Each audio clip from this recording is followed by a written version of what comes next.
Welcome to Planet Wekeza, where the financial security is strong. Sabrina Lamb, your host, we learn all day and all night. Your money, business, investing, it's our family culture. Come and join the fun, empower yourself. Use yourself in the knowledge, let the information take control. I'm Planet Wekeza, where your financial rights are always those. Learn like there's no tomorrow. Feel the energy inside. We're the Wekeza.com nation. Let's groove and vibe. Groove and vibe.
Can you envision a world where you and your family in America and those who immigrated from Africa and the Caribbean could receive immersive financial education and invest in fractional and whole shares of U.S. publicly traded companies? That time has come. Wekeza. Finally, from your mobile phone, you can start investing in building wealth.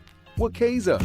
Just sign up for the Wekeza app and join the Wekeza community to receive ongoing adult and youth financial education from licensed advisors.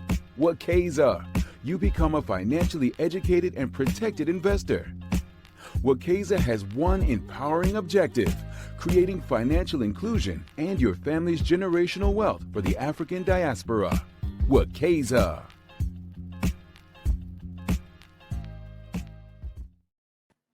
And hello and welcome back to Planet Wekeza. What does Wekeza mean? It means save and invest in Swahili. Hello, I'm Sabrina Lamb, the founder and CEO of Wekeza, as well as World of Money, the leading provider of youth financial education for ages 7 to 18 in the United States and 4 African countries. Here at Wekeza, we have very important, crucial, urgent conversations moving wealth, business, entrepreneurship, finances into and front and center in our lives, because financial education and wealth building is part of the African diaspora and culture. Today, we uncover the history behind America's racial wealth gap with Arizona State History Professor Calvin Schermerhorn, a leading expert on the economic history of race in America. His new book, which debuts today, The Plunder of Black America: How the Racial Wealth Gap was made. He reveals how Black Americans were systematically dispossessed of wealth, not through mismanagement, but through deliberate exclusion. From the early days of enslavement to modern policies like redlining and predatory lending, each shift in the American economy has denied Black communities the ability to build generational prosperity. Through powerful stories like Anthony Johnson, a Black landowner whose property was stolen in colonial Virginia, and how the thief that stole the land, how their descendants have prospered, and the destruction of Tulsa's Black Wall Street. Professor Schermerhorn connects historical injustices to modern day financial inequality. Welcome, Professor Schermerhorn, to Planet Wekeza. Thank you, Sabrina. It's a pleasure to be with you. So my first question to you is why? Why have you dedicated your professional life to center on this subject, slavery, economic injustices as it relates to capitalism? Why this subject? Why this subject? Thank you. When I was growing up in a military family, we moved from an air base in Germany to Southern Maryland in 1984. Before that, I was on an air base in Britain. And what I saw when I went to elementary school was a puzzle.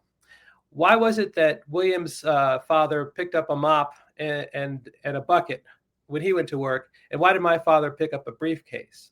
Why did Rhonda's mother have a service job? Why did my mother teach school? And it wasn't because of an absence of African-American professionals. Both my teacher and the principal were African-American women. But there was something about this environment in Southern Maryland that seemed to hide a story that nobody wanted to acknowledge. And as I went to high school, I went to college in that place, the story became more mysterious. I actually lived down the road. I didn't know it at the time, but I lived it right down the road from where some of the Georgetown enslaved people who were taken from Maryland and sold to Louisiana to keep Georgetown afloat in 1838, where they lived in St. Inigo's, Maryland. There were clues in the landscape. And so when I when I got interested in history, it was to try and uncover those clues. When I read Frederick Douglass, I thought, how many more Frederick Douglasses were out there whose voices did not reach our ears? And so as a historian, as a professional, I looked into the origins of enslavement in the Chesapeake, and then got interested in the afterlives of enslavement. And that's when things got interesting, because the historians will say, all right, well, here's this process of enslavement, and then what we have on the other side is freedom. But I think what we need were bigger categories than that, because freedom presupposes a little bit of economic fairness too, right? We talk about free markets, we talk about a free economy. This is supposed to be the fertile ground in which opportunity grows. So why hasn't it grown for African Americans? Of course, we can look at the history of Jim Crow and the history of systematic exclusions. But then people think, oh, well, there's a civil rights movement. That's 50 years in the past now. Shouldn't that have righted things? And so that piqued my interest. And so when we're thinking about issues of wealth and generational wealth and how it takes a long time to build wealth, it can take a very short time to destroy wealth. Those questions interest me. And so the Plunder of Black America is an attempt to go back and reconstruct that story through several African-American families over that long period of time to see how that process works and how that history fits together. Thank you for that. And I'm always curious about word usage. I rarely hear the word plunder. And as you indicated in the book, that you use that word, or you were inspired to include that word from a quote from Frederick Douglass, who said once, "Men who live by robbing their fellow men of their labor and liberty have forfeited their right to know anything of the thoughts, feelings, or purposes of those whom they rob and plunder." Correct. Why did you use the word plunder? Plunder gets to the heart of the matter. Plunder suggests ill usage. This is why Ta-Nehisi Coates' his work is so powerful when he uses the plunder of Black life. This is why Frederick Douglass's work is so powerful when he uses this word. We may think of an act like an act of piracy, of plunder. You can associate it with kind of Caribbean golden age of piracy. But what we're talking about when we talk about the plunder of intergenerational wealth are many quiet, sometimes loud, but mostly quiet acts of dispossession, disinheritance, decapitalization. The plunder can be as silent as an algorithm that denies credit to someone who deserves credit, but for whom the algorithm has trained to recognize this person as someone who has to pay more for that. That's an instance of plunder. Now we think, well, okay, well, that has maybe nothing to do with an overseer on a plantation holding a firearm or a whip and commanding obedience. But if we connect the process of wealth stripping, of the often violent and sometimes quiet method of denying income generating possibilities. And if we set those things up, then we can start to see the big picture. And that we have something more than just, well, there was slavery and then stopped. And then we have freedom. And then we have Jim Crow, but that stopped. And now we have freedom. And so in the Plunder of Black America, I tried to look at those places where Black families have recognized the obstacles and tried to overcome them. Stay with us and Planet Wekeza, we'll be right back. Stay with us and Planet Wekeza, we'll be right back. And we're going to talk about the 8 families that you heavily research. I have my book here. It's dog-eared and Post-its and red and yellow highlights all the way through it. How and why did you choose Mary and Anthony Johnson? I want to lift their names. Venture, his name was Venture and Meg Smith. Morris, Martha Bentley, Harriet and Jack Adams, the Rivers family, the Ragsdale, the Praters. When there were so many silent plunders, why did you choose those? And they all kind of were around the area that you grew up in, that Maryland, Washington, D.C., Virginia area, although Harriet, she went to Grand Rapids, Michigan. Correct. When I was doing research for this book, I wanted it to be more than just bad things happen. Okay, so what I was looking for were families who strove to overcome an obstacle only to see another obstacle spring up in their place. And so we start with Mary and Anthony Johnson. These were their adopted names on the eastern shore of Virginia.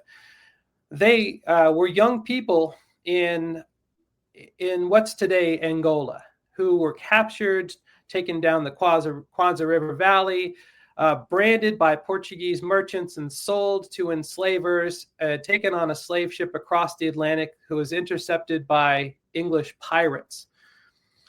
And they landed in Virginia near the startup phase of the Virginia Project. And before a law of slavery, they were somewhere between a captive and an indentured servant. They'd never signed an indenture. They never agreed to be there, unlike so many other indentured servants. But they found a way out of no way. So faced with a high mortality rate, a very hostile environment, they somehow learned to earn income and generate wealth. And I think they did that by ranching livestock. And over years and years of ranching their own livestock, even while enslaved, they built up a nest egg. They moved to Virginia's eastern shore, and they traded their livestock for bound laborers, which meant land, and became tobacco planters. And so for a moment in the 1650s, here were Angolan, Kimbundu-speaking planters on the eastern shore of Virginia who were suing their white neighbors and winning in court, when courts decided that the status of this family was more important than their appearance. Then they ran into obstacles. The British government, the Crown, the Parliament, decided to change the rules of the colonial game and squeeze the colonists by making them export their tobacco directly to England rather than on the free market. And then their neighbors started buying other Angolans, other Kimbundu speakers from New Amsterdam, from Dutch merchants. And so all of a sudden, you look around, people who look like the Johnsons are now enslaved, and the colony starts to associate race with enslavement and starts to exclude them from the rights and privileges that they'd earned in the colony. So that by the time the patriarch Anthony Johnson died in 1670, he died without a will. The court decided that he was a Negro and by consequence an alien. That's the quote that they used. And that was the jurisprudence that allowed them to take his property, when just about everybody else in the colony who died without a will, they said, well, where's the nearest relative? Let's give that property to them. So the Johnsons had to essentially become refugees in Maryland. And when that didn't work out, they went to Delaware. The family was pushed to the margins. And this was a pattern that was set for generations. But there was could you explain the head right system that was happening in Virginia at that time, as well as Mary, her original name, her birth name was Malala, coming from Angola, and then, as you said, changed it. Her name was changed. That she and her husband purchased John Kazara. How did that work? Yeah, so here, imagine, okay, so we're in 17th century colonial Virginia and Maryland. Land is plentiful, and we'll put aside for the moment whose land it was. Labor is scarce. And so the colony has this scheme to lure laborers by granting anyone who controls a bound laborer, anyone who owns a contract on an indentured servant or an enslaved person, the colony says you get 50 acres of land so long as you improve that land. You build a house, build a barn, grow some crops on that land. And so that was the way you got land. It wasn't worth so much, but the colony granted a head right of 50 acres to anyone with those bound laborers. So the challenge for Malala, Mary, and her husband Anthony was to assemble bound laborers and claim them as workers in order to get that land. And they were able to assemble 5 bound laborers. They may have counted themselves. They may have counted children. Anyone over 16 was considered a laborer. And if you could construe someone as owing a debt to you, then you could do that. Somehow they probably traded some livestock for title to an enslaved man, John Kaiser or John Kazara, whom they enslaved. And this was the stakes of their family strategy. Now, John Kazara turned around and said, "Hey, I'm not enslaved. I'm just an indentured servant from across the bay." And one of the neighbors from a family named Parker took his side and took the Johnson family to court. And Mary or Malala persuaded her husband to let him go and say, "Look, we don't need this. We don't need the trouble." And they said, "Okay, we'll let him go." But then Anthony Johnson recognizes a problem, which is that we're next. We look enslavable as well. And so then he went back to court and he asserted his ownership over John Kazara as an enslaved person. And he won that battle in court. The court recognized Anthony Johnson as planter first and black man second. And Kazara remained enslaved to Mary Johnson even after Anthony Johnson's passing. There's records of him in Maryland. He ranched cattle as well, and he registered a livestock brand, but he was still enslaved to her.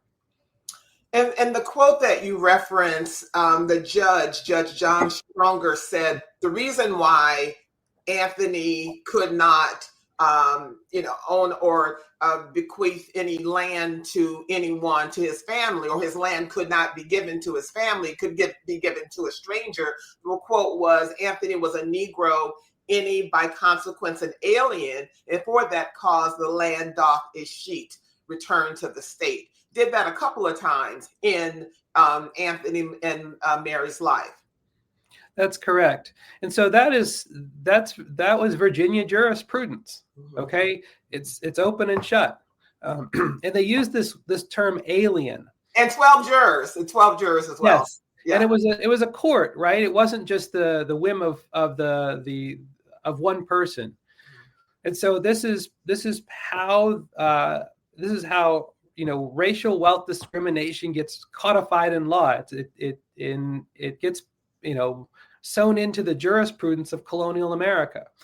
And so if we can see that as a closing of a chapter of opportunity for families like the Johnsons to build wealth and pass it on to their children, then we can start to understand how wealth gains and wealth disparities grow. Because as everyone viewing this knows, wealth is a generational project. Why do we spend so much time worrying about our 403Bs, our accounts, our legacies, our retirements? What are we going to leave to the next generation?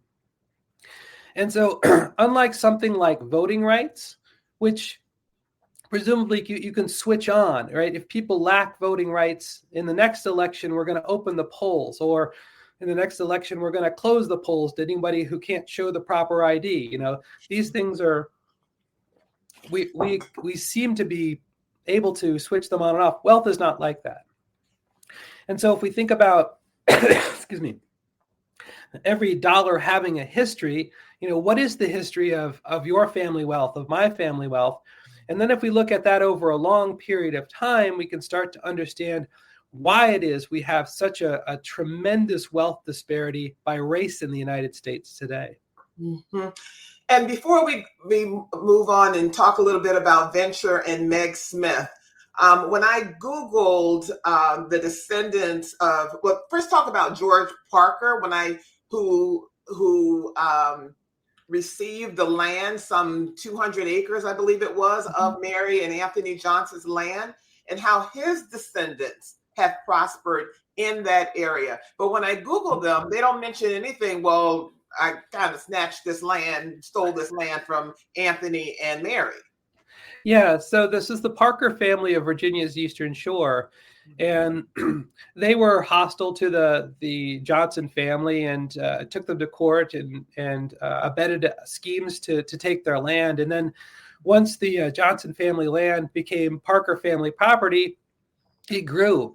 By the 18th century, there was this beautiful plantation. By the 19th century, the family had thousands and thousands of acres, enslaved people. They were growing a number of crops on the Eastern Shore, and their Parkers fought and died for the Confederacy. Mm-hmm. And so you see this trajectory from, they were in the startup phase of this colonial project too. And all things equal, the Johnsons and the Parkers may have been, rival landowners for generations, but that's not how it worked. The Johnsons ended up with zero in Virginia, zero land. The Parkers ended up with a fortune. And based on the jurisprudence of the court that took the Mary and Anthony Johnson's land, it wasn't because the Parkers were savvier business people. It was because it came down to race, right? You are an alien and therefore not eligible for this economic opportunity. We're joined by Arizona State Professor Calvin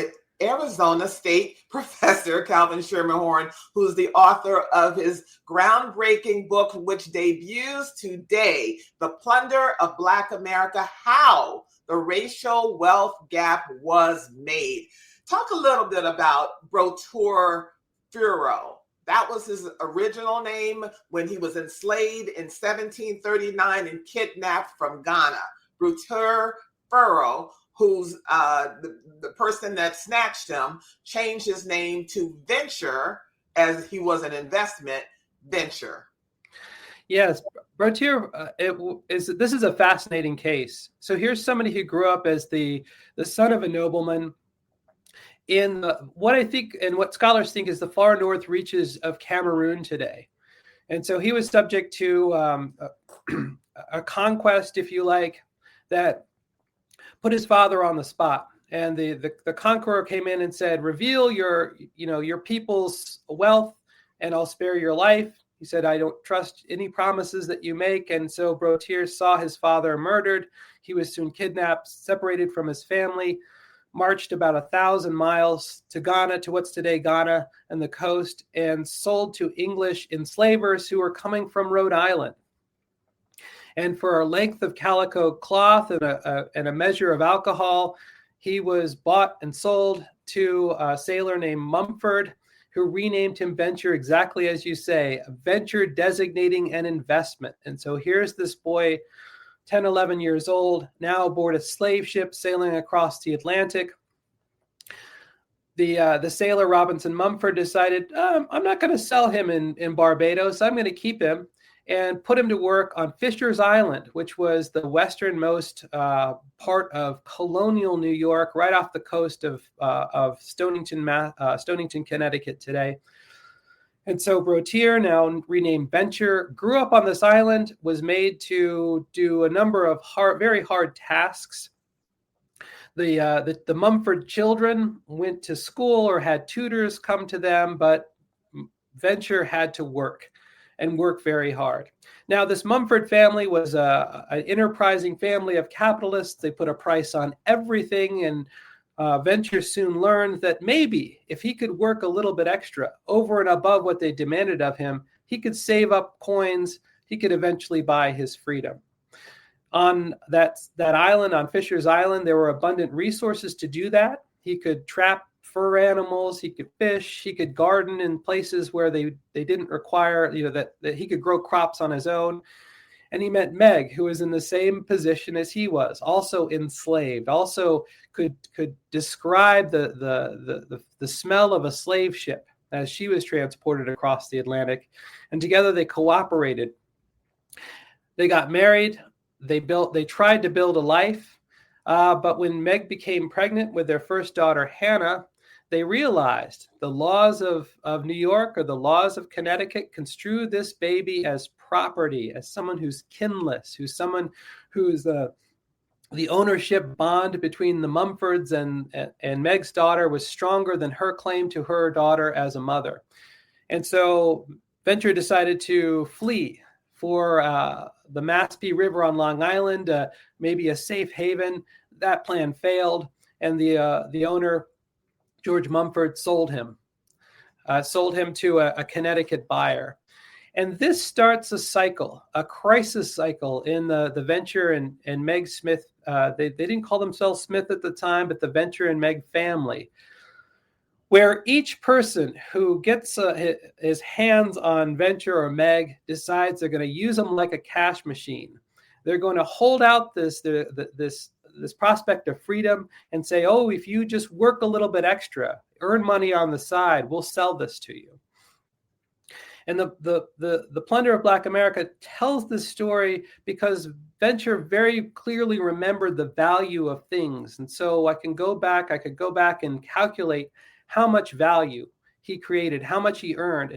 And it turns out that he kept earning money for these enslavers who kept demanding more of him. And by the time that he became free and bought his kids, enslavers had drained about 66 years worth of income out of him. That is, he'd worked the equivalent of 66 years of an average New England family or an average New England earner, doing everything from fishing to selling produce to cutting wood by the cord to shipping wood to going to sea and going on this whaling expedition or this whaling voyage, this terrible whaling voyage in which he never really recovered, only to see that, in this cold New England economy, his wealth, his standing was extremely vulnerable. Now, historians have rightly celebrated Venture and Meg's achievement. They bought land up the Connecticut River.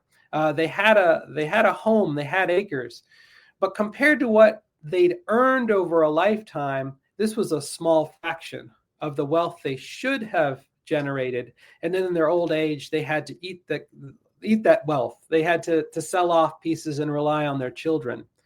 And so if you think about the success that they were able to achieve, there's also that tragedy that they should have achieved much more because the people who enslaved them were the equivalent of millionaires today, who passed large sums of money to their children, or they passed the prestige of a home, of a business in a place in which African Americans were not permitted to rise up the economic ladder.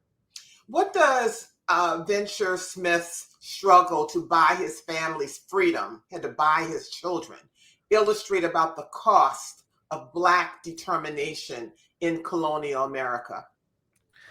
This is a wonderful question because they had 5 children, and with each child now was the task to try to secure them, try to get them out of slavery, out of enslavement. And so it shows that every breath that Venture Smith drew was one that was filled with determination to keep his family together, to keep his children out of the clutches of enslavers. And when he had to go away to a season at a time to earn money, I mean, this was extremely painful, to be out of sight, to be unable to protect a wife and family from assaults, from predations inside a household, or from the chilly New England economy. In one case, he had, through his connections, gotten his son an apprenticeship with a shipping merchant named Church. And Church held out this promise of silver buckles to his son Solomon. Said, hey, if you sign up for this whaling voyage, when you come back, I'll give you the silver buckles. This wasn't what was supposed to happen. He was supposed to get an actual job with an actual upward, a chance, a toehold in the New England economy. And what Solomon didn't know, but what Venture did know, was that a whaling voyage came with a 50% mortality. And so once Venture found out that his son had signed on to this whaling voyage, he rushed to the port. He rushed to Church's office and said, what the heck is going on here? Reverse this.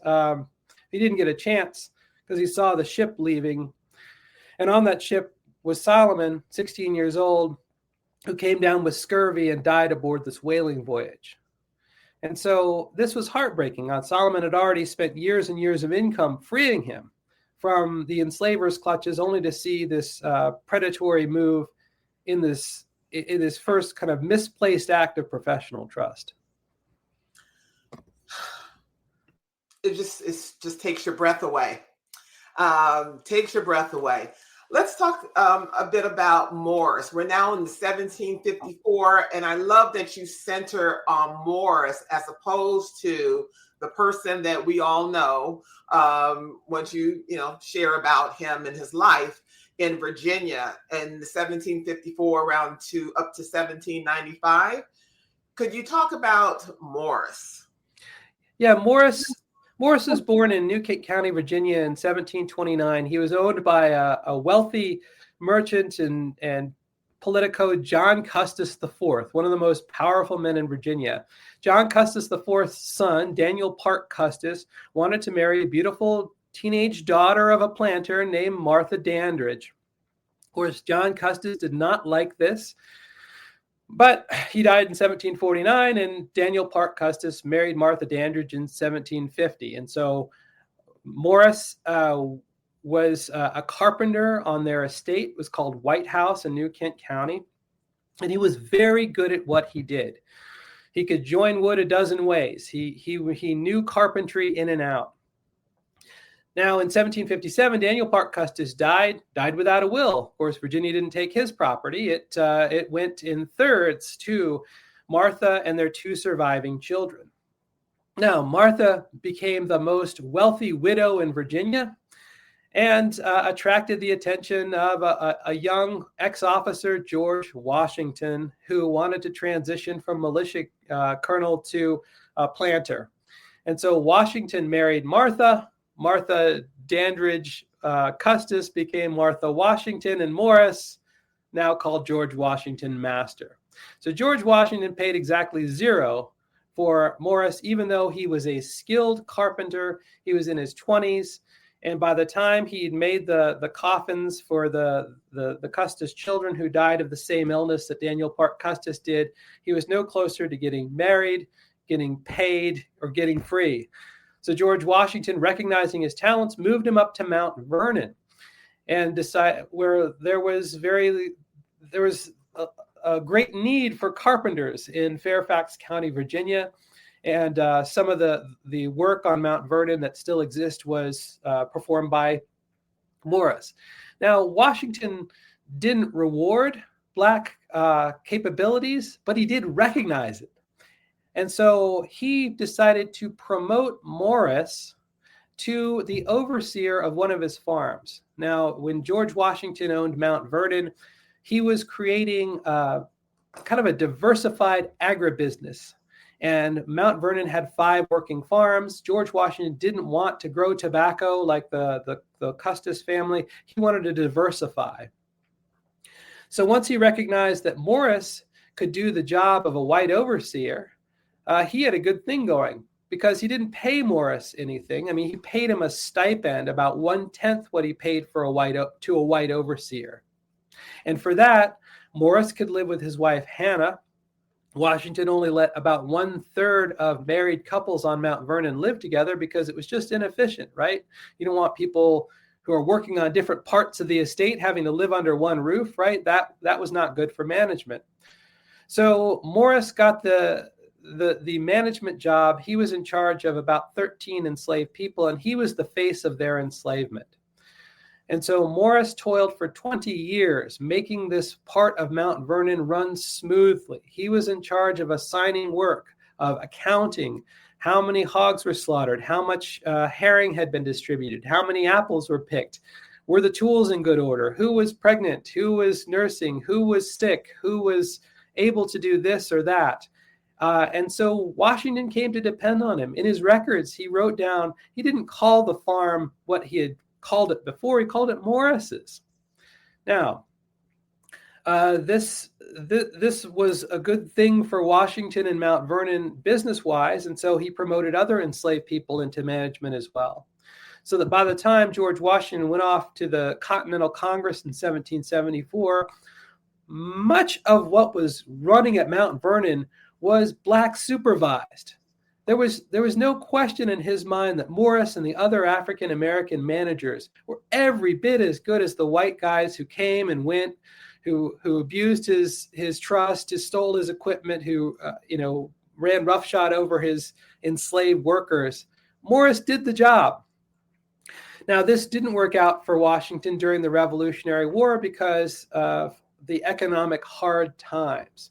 The United States, when they declared war against, rose up and declared independence from Great Britain, they broke up with their creditors. They broke up with their markets. They broke up with their economic lifeline. And so there were hard times at Mount Vernon, but Morris and Hannah managed their way through it.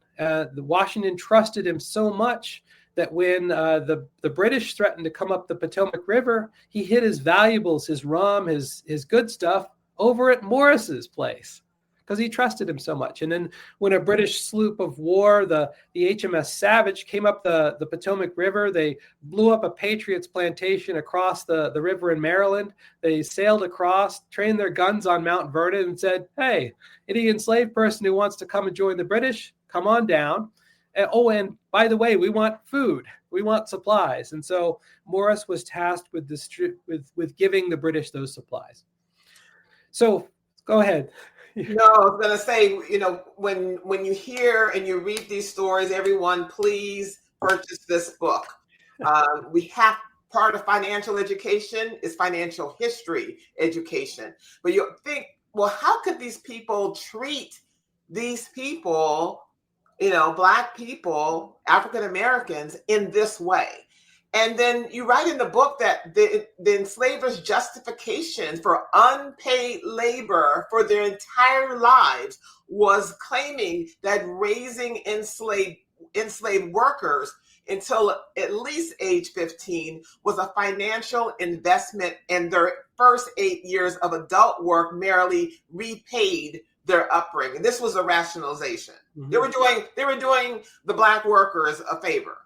Correct. And so this was the accounting. Now it was fake accounting because by the time George Washington got a hold of Morris, he hadn't paid anything for his training. And Morris had already, if you want to say what's the value of your work versus the value of the quote unquote investment in food and training and clothing and medical care and shelter, Morris had paid that off by the time he was about 20. And so he was just earning a profit for the Custis family. He earned a profit for Washington over his lifetime. And Washington repaid that with token payments, £2, 10 pence at Christmas time or whatever the equivalent was. But it wasn't enough to save. And so Morris and Hannah could maybe buy a length of cloth, buy some strings for an instrument, buy a new tobacco pipe. But they couldn't save that stipend.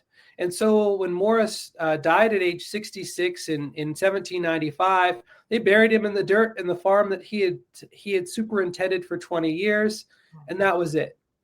Hannah was recorded as past labor, And what was recorded in the books makes me think that she had a chronic illness like hypertension that may have led to dementia or some disability. And she may have been freed by George Washington's will in 1799. He freed 123 people. But since Morris was property of Martha and the Custis estate, Martha Washington never contemplated freeing any bonds people. And so only a fraction of those people enslaved at Mount Vernon ever saw the light of freedom. And if Hannah did, it was probably as someone who needed care, rather than somebody who could enjoy freedom as an independent woman after being enslaved for 40 years by George Washington. At his death, 93% of the residents of Mount Vernon were enslaved. And Washington and Martha enslaved about 577 African Americans over their long career. And so we think, okay, well, here's Washington. Maybe he comes around to thinking slavery is not a great idea, but he never gave anything back. I mean, he willed all of his property to the Custis heirs or Washington heirs, whether it's land or cash, stocks, valuables. Nothing went to African Americans except for his personal valet, William or Billy Lee, who suffered a debilitating injury in Washington's service. So he freed exactly one person in his lifetime. And let's just be clear who George Washington was. Oh yes, the first president of the United States. Oh, okay. Right? Let's be clear. Right, if you got a dollar bill in your pocket, take it out and gaze at George Washington. He's got kind of a sour smile, and part of that was that he had okay, go ahead.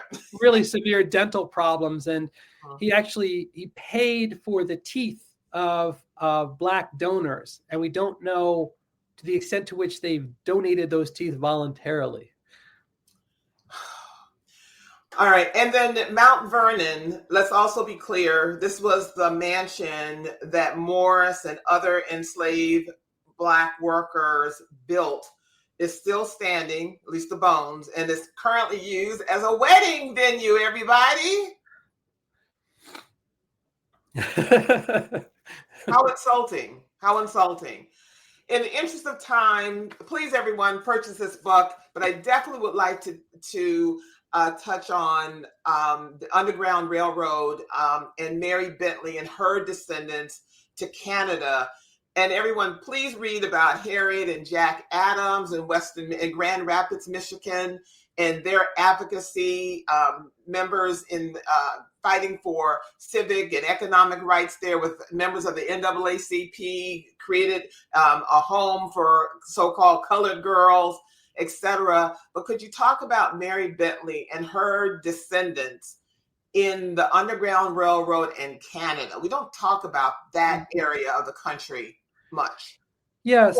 So Martha Bentley was the daughter of Harriet. Harriet had been promised freedom in Maryland in the early part of the 19th century, and then was kidnapped by and sold to a Georgia planter named John Martin.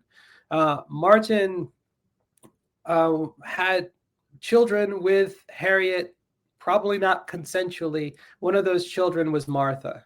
Martha grew up on a cotton plantation in Georgia and was moved around quite a bit. Now, the wife, Eliza Julia Martin, didn't like this. And so, there was no divorce statute in Georgia at the time. And so the deal was get rid of them. That is, get rid of your children by enslaved women. So because Georgia also didn't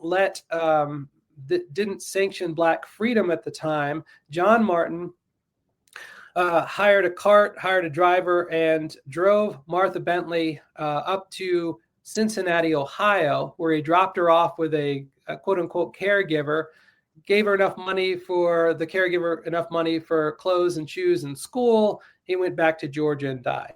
So Harriet Bentley is now in Cincinnati, Ohio, one of the fastest growing cities in the early United States. This is around 1840, 1841. It's also a place of tremendous violence against Black middle-class citizens who showed by their strivings that they too could participate in this growing U.S. economy. And so in 1829, again in 1841, Martha Bentley probably saw the mobs descend on the First Ward in Cincinnati. But she's growing up in this environment where there's tremendously constrained opportunities, especially for Black women. And so she could have a choice of professions as a seamstress, as a washerwoman, as someone who scrubbed floors and emptied toilets. She didn't want that. So she took advantage of the Underground Railroad as a teenager and made it to Canada.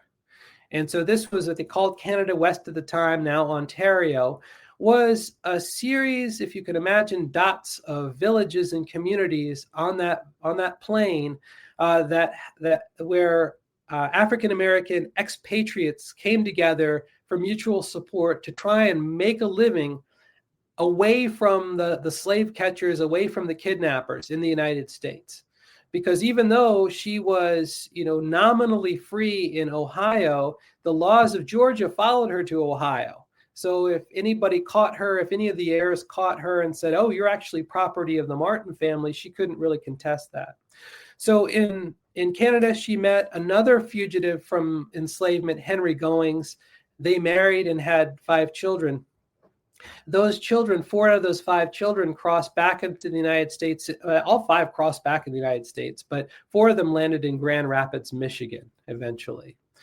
And that's where the story takes a turn, because here was a place where in the 1870s, if you wanted to pick one place in the United States where you could conceivably have all the opportunities of the new industrial economy, a place that did not have a history of enslavement, a place that was thoroughly Republican at a time when the Republicans were for expanding the franchise, for the opportunity of African Americans, right, to compete on a level playing field.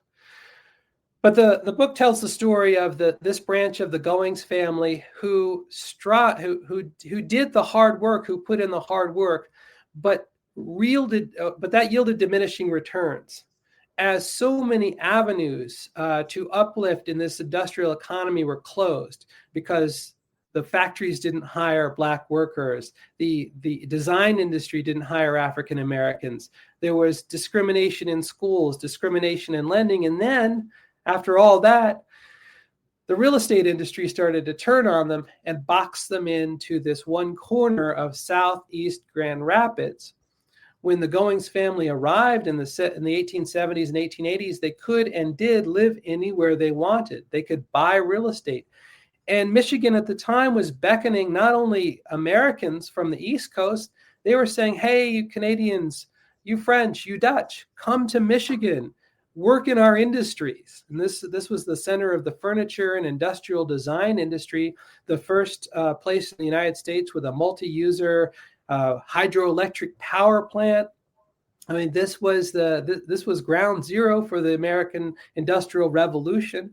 Many cities shared that distinction, but then by the early 20th century, the Adams family, the Goings family, found themselves ghettoized in a corner of Grand Rapids that federal policies dovetailed with local prejudices to create an enclave of concentrated African American poverty. Mm-hmm. And so it's a story of tragedy because they played by the rules. They did the hard work. Minnie Goings, one of the subjects, had her own business, and she opened several locations for this business. The Goings men, they went to work. They tried to move up the ladder, but they found that ceiling, that career ceiling, very low. Mm-hmm. In a place where you had people like Gerald R. Ford, President of the United States, who went to school with one of the Goings, James Goings. Mm-hmm. But Goings got his high school diploma, and the only thing he could do was wait tables. Gerald Ford got his high school diploma, and they said, "Well, go to the University of Michigan, play some football there, go to Yale Law School, come back, practice law, go into politics," these sorts of things. And so it's the story of, again, the idea that you're overcoming one set of obstacles only to see another set of obstacles spring up in its place. So, Professor, let's talk about solutions. There's someone listening saying this was in the 1600s, the 1700s. Black people have Oprah and Michael Jackson or Jordan or any of those Michaels. Pull yourself up by your bootstraps and stop just living in the past, Professor. You would say what? I'm glad that you mentioned bootstraps. And this takes me back to a speech that Martin Luther King Jr. made in many forms, and it's very powerful. He said, no ethnic group in the United States has risen by their own bootstraps. And he pointed to things like homesteading, the massive giveaway of land, of federal land. He could point to things like Farm Aid. The federal government got involved in helping farmers in the early 20th century. Guess what? They helped white farmers, but not black farmers. White families got homesteading land. Black families tended not to. White families got FHA, federal loan guarantees on new property. Black families got excluded from those neighborhoods. GI bills. And the GI Bill created the middle class. And you say, well, there's nothing written in the GI Bill that's racist. True, but the architects knew that if they could have local agents, pushing the white GIs off to college, the black GIs off to a vocational school. What's the value of an engineering degree from the University of Pennsylvania versus a brick making course at a veterans college? That's a pretty big income gap. So what Dr. King said was, you can tell a man to raise himself up by his bootstraps. It's a cruel jest to tell a bootless man to raise himself by his bootstraps. And so what he's suggesting is level the playing field, right? Try to at least include African Americans in those opportunities that have been freebies for white Americans for generations. And so the takeaway is we have a lot of discussion around DEI today, most of it negative. What's the metric of success?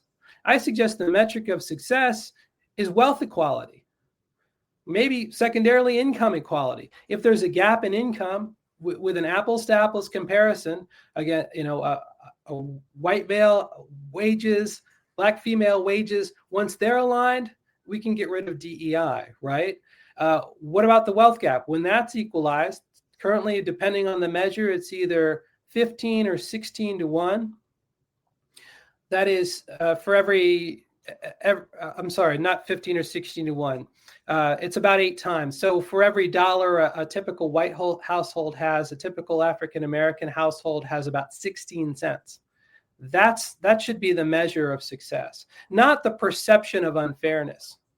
Because if we look back at the history of this, and the economist Laura Derenoncourt has this beautiful kind of like economic visualization of this. Between 1930 and 1960, the wealth gap shrank at about 1% a year. During civil rights, the era of civil rights, it started to shrink at about 1.5% a year. Now, that's some slow growth, slow convergence, but at least we'd be on the path to equality. This diverged again in the 1980s, 1980s, when the policies that came out of deregulation, of supply side economics, of cutting taxes on high earners, and gutting labor legislation, the wealth gap started to widen again. Mm-hmm. And so what can we do based on our empirical data, based on what we know about what tends towards equity, is to adopt those policies that someone like Dr. King would recommend, right?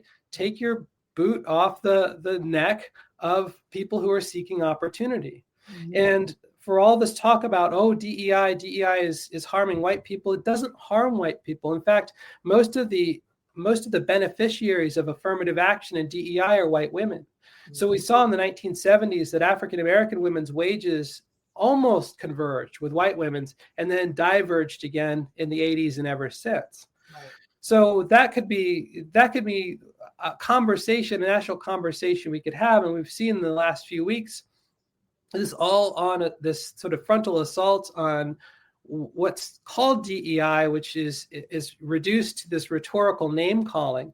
But if you look behind it, look at the structural inequities, right? That's what we need to address. And we need to address them through legislation that levels the field, that guarantees fair practices, that takes the biases out of AI when AI is trained on, right, racist data. And what I mean by that is that you can't get a job, you can't rent a home without a credit check. And if credit checks have some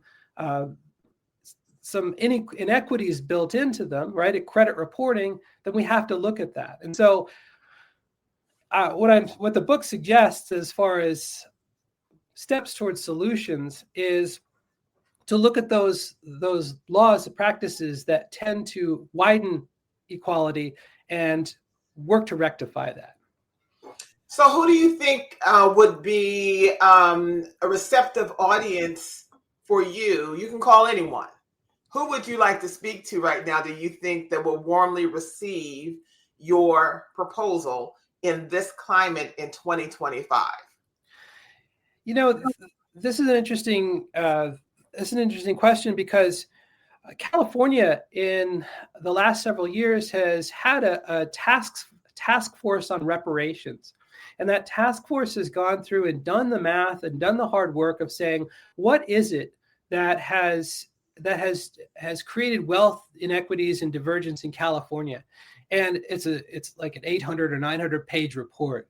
Mm-hmm. But I would like to speak to legislators who may have a superficial idea of what diversity, equity, and inclusion means, and actually have them look behind the rhetoric and see what are the realities.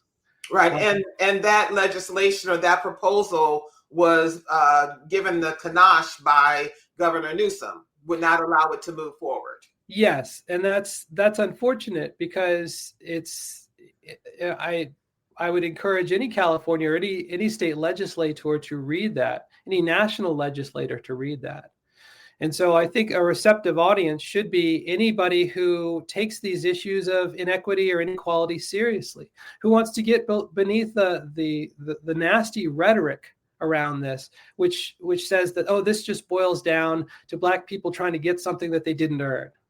Because if I look back at my own family's wealth history, there's a lot of Uncle Sam putting a thumb on the scale in favor of my ancestors.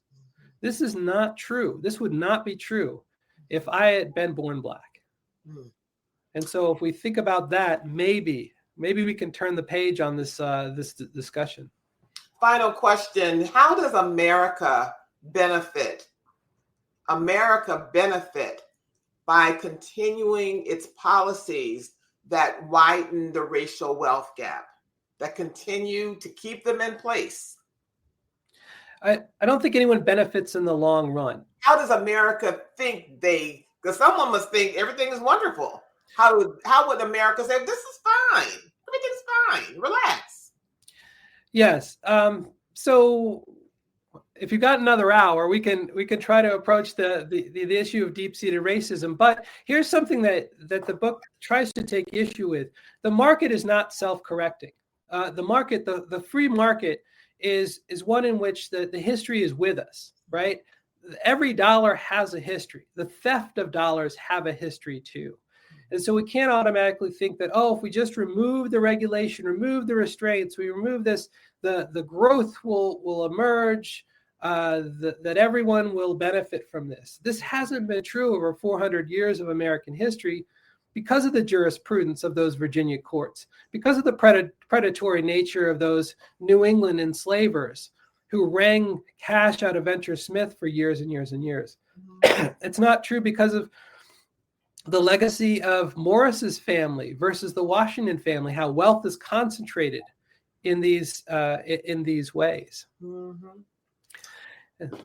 Everyone, for a deep dive, and you have to have it, because it will cause you to reflect on your own family's history and to start to prepare or to accelerate your own generational financial security at minimum and generational wealth.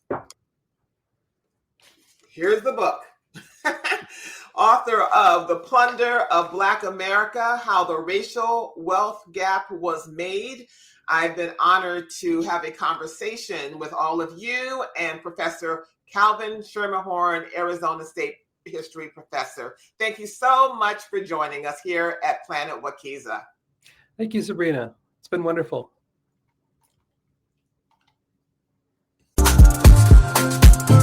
Thank you for joining us on Planet Wekeza, where insight shines so bright. Grateful for your company from morning to night. Your journey in money, business, and investing has just taken flight. You're part of our family in empowerment, we unite on Planet Wekeza, where your financial dreams ignite. With the Wekeza.com nation, together our futures are bright.